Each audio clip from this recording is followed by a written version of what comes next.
Regresamos de nuestra última pausa y vamos a hablar de dos temas también muy importantes. En primer lugar, la visita del rey de España a Puerto Rico justo después de que tumbaran la estatua de Juan Ponce de León en San Juan. Y en segundo lugar, vamos a hablar de la toma de posesión de Xiomara Castro en Honduras y quienes por parte de la administración de Joe Biden han ido para ser testigos y darle la enhorabuena a esta nueva administración que entra en Honduras y que realmente aterroriza a todo Centroamérica. Antonio, cuéntanos un poquito cómo se ha vivido desde España de nuevo este bochornoso espectáculo de un país hispano en el que se tumban las estatuas de aquellos conquistadores, descubridores e inclusive del primer gobernador de Puerto Rico, de Juan Ponce de León, que a su vez descubrió Florida. Correcto, pues mira, en España una vez más se ha tenido muchísima torpeza y me explico. Se ha puesto mucho hincapié en este acto vandálico que vemos que ya se ha convertido en moda, ¿no? Desde los tiempos de Black Lives Matter, todo lo que sea hispano, bueno, todo lo que sea occidental, pero especialmente hispano, pues es a derribar y formar el espectáculo, pero no ha salido nada en la prensa oficial, María, de cómo la gente en el viejo San Juan ha puesto su bandera española en el balcón, cómo incluso ha habido pancartas de puertorriqueños pidiendo la reunificación con España. No ha salido absolutamente nada de eso. Todo el mundo ha puesto el foco, toda la prensa oficial ha puesto el foco en ese hecho lamentable, que yo no lo minimizo.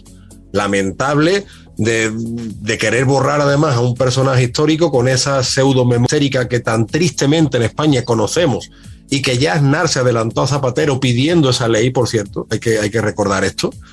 Pero nada, María, del montón de banderas españolas que han sacado en Puerto Rico. O sea, nadie ha puesto el foco en eso. Entonces, al fin y al cabo, es que uno dice, bueno, me lamento por el hecho ese vandálico y por cómo todo lo que sea cultura hispana es susceptible de ser vandalizado. Pero por otra parte, ¿no será que tienen miedo precisamente a que se oculte que hay gente que en el viejo San Juan de Puerto Rico dando las banderas españolas en su balcón? Claro. ¿No será que hay algo? Y que, ¿por qué, Dios mío, la prensa española no pone el foco en eso? Yo es la reflexión con la que... Porque si fuera por la prensa oficial no nos enteraríamos. Pero gracias a Dios, por las redes sociales, gente que está allí manda fotos al instante y te entera y dice, oye, caramba, esto no me lo han contado a mí. Entonces, yo me quedo con eso, con la torpeza y con la desfachatez, por un lado, de los vándalos, pero por otro lado, con quienes nos ocultan las ganas y el ansia que hay de reencontrarse con España de puertorriqueños y de muchos hispanoamericanos en general, ¿no? Absolutamente, de hecho hay ese movimiento que es la reunificación y además muchos puertorriqueños que sí valoran, ¿no? Sí valoran sus raíces españolas, tradiciones y cultura hispana y que además somos conscientes desde aquí, desde Estados Unidos, que a menudo, ¿no?, a los puertorriqueños pues no se le ve en igualdad de condiciones con el resto de estadounidenses. Y eso también es, digamos, algo que tienen clavado, ¿no? Clavado los puertorriqueños y otros hispanos que hacen muy bien en reivindicar que aquí, concretamente en Estados Unidos y en Florida, se habló español antes que inglés, que la Constitución de los Estados Unidos no establece ni siquiera un idioma oficial. Y que si vemos los últimos artículos del Wall Street Journal, los que están sosteniendo y aguantando este país ahora mismo y los que van a definir que en este país prevalezcan los valores y los principios como el derecho a la vida, la familia, fronteras seguras, una economía normalizada, no esta locura que estamos viviendo la peor inflación de los últimos 40 años.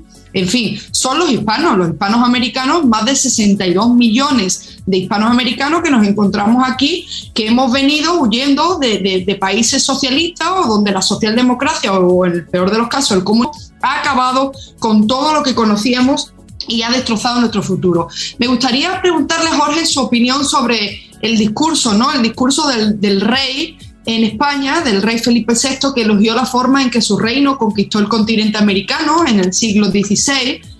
Habló concretamente de cómo los conquistadores trajeron consigo las bases del derecho internacional, la concepción de los derechos humanos, y cómo gracias a todo este mestizaje y toda esta unión de pueblos, pues hoy en día tenemos una herencia común de grandes académicos, juristas y religiosos que viajaron de Europa a América y que han dado esos valores que entonces teníamos en España. Para él ha sido y para él y para muchos de nosotros, desde luego es un orgullo el que tengamos todo y compartamos esta rica herencia. Pero ¿cómo lo entiendes tú en este momento, Jorge, en el que tenemos tantos enemigos como AMLO, como Pedro Castillo, como por supuesto Nicolás Maduro? ¿Cómo se puede entender esto? No, la verdad es que, vamos a ver, de forma, por supuesto, muy positiva.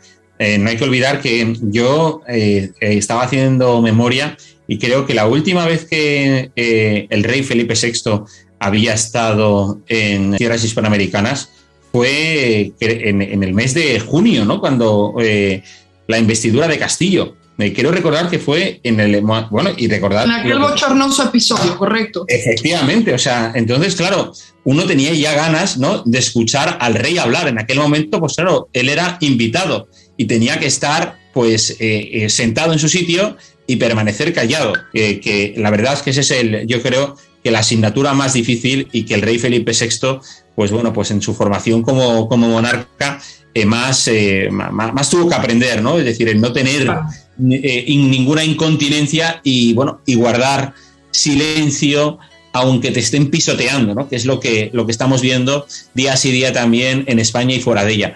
Entonces, claro, ese discurso, pues vuelve a poner al rey de España en lo que es el mejor embajador que siempre ha tenido nuestro país desde la llegada de la democracia. Lo tuvo con el rey Juan Carlos, y ahora lo tiene con su hijo, con Felipe VI. Y bueno, hemos visto cómo recientemente también ha mandado mensajes, como por ejemplo, claro, mira, os digo una cosa, y eso Antonio pues posiblemente también esté de acuerdo. Cuando los reyes de España tienen un mayor protagonismo respecto a todo el tema de la política exterior, resulta que es cuando mejor y cuando España proyecta también una imagen más positiva en el ámbito internacional. Cuando los reyes están desaparecidos por X razones, pues porque son fechas electorales, porque no se ha constituido gobierno, etcétera, España está completamente desaparecida del mapa. Lo hemos visto con el tema de Marruecos, el rey cómo ha lanzado 2 mensajes en el último mes para intentar de nuevo acercar posturas y que las relaciones diplomáticas estén otra vez restablecidas.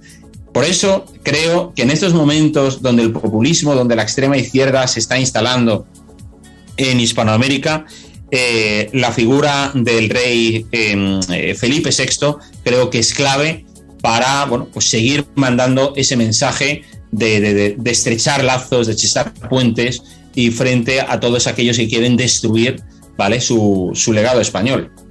Desde luego, y de hecho un perfecto ejemplo ha sido la visita del ministro de Asuntos Exteriores a Estados Unidos, donde a pesar de todos los esfuerzos y todos los, entre comillas, favores o por lo menos detalles que está teniendo el gobierno de Pedro Sánchez, sin embargo no ha sido suficiente para que la administración de Biden lo haya tenido en cuenta el gobierno español a la hora de ese posible conflicto entre Ucrania y Rusia. Puede haber otros factores, sí, pero yo coincido con el análisis de Jorge que efectivamente la monarquía española son ahora mismo nuestros mejores embajadores, porque desde luego si miramos el nivel de educación y las declaraciones que hacen muchos de los ministros del gobierno socialcomunista de España, pues qué decir, ¿no? Una vergüenza con todos aquellos con los que se alían. Antonio, hace un par de semanas aquí en Estados Unidos los medios hispanos sí recogían con un poquito de sorpresa, ¿no?, la visita de Petro y cómo fue recibido por el presidente del gobierno de España, Pedro Sánchez.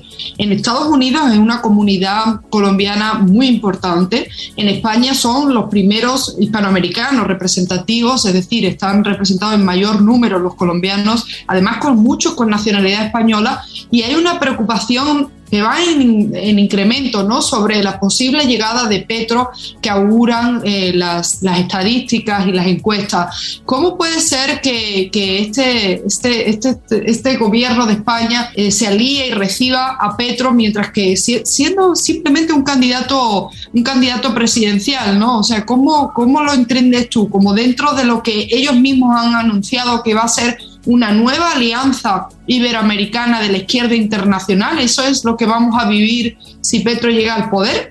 Bueno, ya lo estamos viviendo, María. O sea, acordémonos que hace no mucho, yo no me acuerdo la fecha exacta, pero no hará ni 3 años de eso, que Dilma Rousseff estuvo haciendo campaña política con Íñigo Errejón y compañía. O sea, que no es la primera vez. Y acordémonos como Monedero... Pero claro, en este caso estamos hablando de un presidente, ¿no? Un presidente de España, que no debería reunirse primero, digo yo, ¿no?, con ningún candidato. Sí, pero es que ten en cuenta, María, que todo forma parte de la misma agenda, es decir, no estamos hablando estamos hablando de un presidente de una nación, pero que forma parte de la agenda del Foro de São Paulo. El Foro de São Paulo, a su vez, que desde el año 90 entiende la realidad del mundo iberoamericano como, valga la redundancia, como una realidad política y cultural. Por eso, desde Cuba y Brasil, con la base en Venezuela, se ha ido extendiendo por todo el mundo iberoamericano y hasta España. Y a nosotros muchas veces nos cuesta asimilarlo, pero es que este gobierno es producto de ese engranaje. Por tanto, totalmente de acuerdo. Por desgracia, María, no es extraño que Dilma Rousseff hiciera campaña política, como no es extraño que tengamos a Petro, como tú bien decías, los colombianos creo que ya han superado a los ecuatorianos como comunidad hispanoamericana en España. Así es. No es extraño, además fíjate, Petro hablando incluso de Cataluña como si fuera otro país, o sea que ellos mismos, entre ellos mismos se retroalimentan los discursos. Es que esto, como tú bien reflexionabas, debería ser extraño, pero por desgracia no lo es, porque tanto el PSOE como Podemos, este gobierno Frankenstein, como le dicen, forman parte de este engranaje geopolítico y España es la punta de lanza del Foro de São Paulo en Europa. Y lo mismo que vemos a Petro, María, y vimos a Dilma, también vimos a Delcy. O sea, así es que y tenemos a gente que está en los resortes del poder que ha despachado en el Palacio de Miraflores en Caracas. Claro, claro. Y fíjate de lo que hablar ahora, ¿no? También de lo que está pasando en Centroamérica, en Honduras. Hace un mes y poco tuve la oportunidad de estar allí dando unas charlas sobre libertad y democracia y fue justo semanas antes de las elecciones en Honduras. Nadie se podía imaginar en los países vecinos que la esposa de Manuel Zelaya, ¿no? El que fuera mandatario de Honduras, pues estuviese hoy como la primera presidenta mujer de Honduras y por supuesto rodeada de Kamala Harris y de todos aquellos del gobierno de los Estados Unidos, Samantha Power, José Fernández, o sea, estamos hablando de los secretarios de Energía, Crecimiento, Desarrollo Internacional y por supuesto no me cabe duda que las habrán acompañado muchísimos también representantes de ONG que ven en Centroamérica precisamente el perfecto para experimentar con la entrada de políticas del aborto, de políticas que supuestamente van a luchar contra el cambio climático, nada, dicho o sea de paso, nada de lo que pide el pueblo hondureño. El pueblo hondureño lo que pide ahora mismo son oportunidades laborales. Cuando estuve allí pude comprobar que el 90% del pueblo hondureño quiere emigrar porque no llega a final de mes. Pero bueno, esta administración de Joe Biden pues se ha posicionado de esta forma y como tú bien dices, Antonio, es otro punto más, otro aliado más en la región para seguir y mantener las políticas del Foro de São Paulo. ¿Cómo se ve esto, Jorge? ¿Cómo lo ves tú como profesor de Relaciones Internacionales? O sea, ¿cómo puede cambiar esto la geopolítica y sobre todo tener ahora un aliado en Honduras que hasta hace por desgracia, esto también hay que decirlo, pues se ha convertido también en la cuna en Centroamérica del narcotráfico, con un hermano de un presidente que ha sido sentenciado en Nueva York, un expresidente también que bueno, se le nombró varias veces en el juicio de su hermano en Nueva York como con los posibles vínculos al narcotráfico, pero claro, lo que viene es lo que intentábamos hablar en Honduras cuando fuimos, viene es Venezuela 2.0, o sea, esto está clarísimo que van a ir a crear una asamblea constituyente, reformar la constitución, empobrecer al pueblo hondureño y sálvese pueda, ¿no es así, Jorge? Pues sí, la verdad es que yo el futuro de Hispanoamérica lo veo realmente con mucho pesimismo, salvo casos aislados, pues no sé, como puede ser Ecuador, como puede ser la actual Colombia, Uruguay, pero es Paraguay en todo caso, pero es que el resto de países en las elecciones que hemos visto este año, tanto Chile, tanto como Perú, en fin, Honduras que estabais comentando también, bueno, hemos visto, sí, lo de la irrupción de Milei es muy positiva en Argentina y ahora, bueno, pues la verdad es que no pintan bien las cosas ni para Colombia ni para Brasil, especialmente en Brasil. Lo cual, bueno, pues creo que eso es si todo eso se confirma este año, la verdad que va a crear, digamos, a estas alturas del siglo XXI, un nuevo eje, digamos, del comunismo neomarxista del siglo XXI, ese socialismo, digamos, que tratan de mostrarlo con una nueva cara. y que tiene en Europa, como decía Antonio, de principal abanderado a Rodríguez Zapatero, que trata, bueno, pues de tender puentes cuando hemos visto que de todos estos países precisamente se están convirtiendo en mayores represores que nunca. Los fenómenos la represión, la persecución política de Cuba del año pasado, los expertos defensores de derechos humanos han dicho que no tienen parangón desde inicios de la propia revolución del 59. Lo que está pasando 700 procesados hemos conocido esta semana que se llevaron a cabo después del levantamiento. Carcelados menores de edad. Es una auténtica aberración. Y aquí tenemos el caso de España, pues al presidente del gobierno mirando para otro lado.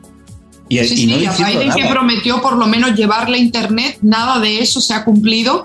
Vemos a un pueblo cubano asfixiado, y para que hagan una idea de la hipocresía que lleva a cabo esta administración y por supuesto el gobierno de España y los aliados, ¿no? Estamos hablando de la Argentina, Cristina Fernández de Kirchner y todos sus aliados, inclusive a los españoles, es decir, a los cubanos nacidos pero que tienen nacionalidad española, le acaban de retirar, le están retirando, por ejemplo, el ESTA para venir a Estados Unidos. O sea, no solo no los ayudan, Jorge, sino que además los tratan como si fueran españoles de segunda clase. Es decir, ya las leyes de nacionalidad, relaciones internacionales, ellos no los respetan y no les interesa, y están asfixiando a un pueblo que se tira por cientos de miles a un tercer país que va en balsa, y luego nos preguntamos que cómo vamos a detener la inmigración ilegal. Pues esto es imposible, esto va a ir a más, y Estados Unidos cada año tendrá más presión para aceptar a más millones de inmigrantes indocumentados. ¿Cómo ves el futuro del conservadurismo hispanoamericano después de este análisis de Jorge, ¿no? ¿Cómo salvar a esos conservadores que luchan y que realmente están poniendo el grito en el cielo, pidiendo por favor que sus países no sigan avanzando estas políticas del Foro de Sao Paulo, estas políticas progresistas que acaban, como lo hemos visto, con países en la miseria, en la pobreza? ¿Y qué podemos hacer para ayudarlos? Pues mira, yo creo, María, que como dice la activista conservadora estadounidense Candace Owens, los hispanos son pueblos naturalmente conservadores. Ella lo ha visto especialmente en los venezolanos y los exiliados. Yo creo que la labor que va a hacer la Carta de Madrid, esa labor de acercamiento que está habiendo entre esa familia política, porque se está labrando eso que el politólogo argentino Agustín Laje está llamando esa nueva derecha que está surgiendo, incluso no solo en contraposición a la izquierda, sino en contraposición a esa derecha inútil, ¿no?, y cobarde. Y yo creo que ahí está la clave, por un lado, entre los hispanos que se están organizando en los mismos Estados Unidos, que están aportando valores al país, y por otro lado en ese entendimiento, en esa entente entre la familia política de Vox en España con las ramificaciones que puede haber en Hispanoamérica. Esos dos grandes ejes, por decirlo, creo que van a ser claves en esa conformación, porque como bien dice Jorge, por desgracia el presente no invita mucho al optimismo, pero sí creo que hay herramientas que trabajándolas pueden llegar por lo menos a darnos un halo de esperanza, ¿no? Un halo de esperanza. Bueno, pues magnífico. La verdad que este próximo mes de febrero nos vamos a dar cita en el CIPAC, que se va a celebrar por segunda vez en Orlando, y eso va a ser un punto de encuentro, como pasó el año pasado en Dallas, para un grupo de políticos y tanques de pensamiento, líderes, influencers y parte de la prensa conservadora en este país. Estamos deseando que de verdad progresen esas ideas, porque es muy necesario. Los hispanoamericanos estamos llamados a defender a esta nación, en la cual también la fundamos, y a darle a conocer su historia. Muchísimas gracias a ambos, Jorge Mestre, Antonio Moreno. Ha sido un verdadero placer y espero teneros muy pronto en el programa, o cuando ya regrese Willy Lora. Gracias. Llegamos al final de este programa y queremos agradecer a los dos invitados, a Jorge Mestre, profesor de Relaciones Internacionales y periodista, y a Antonio Moreno, historiador y escritor español, con quienes hemos analizado estos tres temas: la crisis y el potencial conflicto entre Rusia y Ucrania, la visita del rey de España a Puerto Rico y la defensa que hizo de la hispanidad, y la toma de posesión de la presidenta de izquierda de Honduras, Xiomara Castro. Queremos agradecerle que han estado con nosotros y los invitamos a que nos escuchen la próxima semana en nuestra edición, ya con el regreso de Willy Lora. Muchísimas gracias y hasta pronto. On Target con Willy Lora. Gracias por su compañía. Escúchanos nuevamente en nuestra próxima entrega en Radio 97.9 FM en iHeart Radio.